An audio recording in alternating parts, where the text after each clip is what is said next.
செய்யலையிலே BP செஞ்சு ஊதினோம்.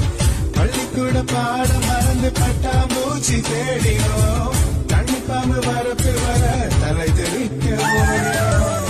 பனங்காயின் வண்டியில் பசுமாட்டு தொழுவத்தை சுற்றி வந்து பம்பாய்க்கு போனதாக சொல்லினோம். அடடா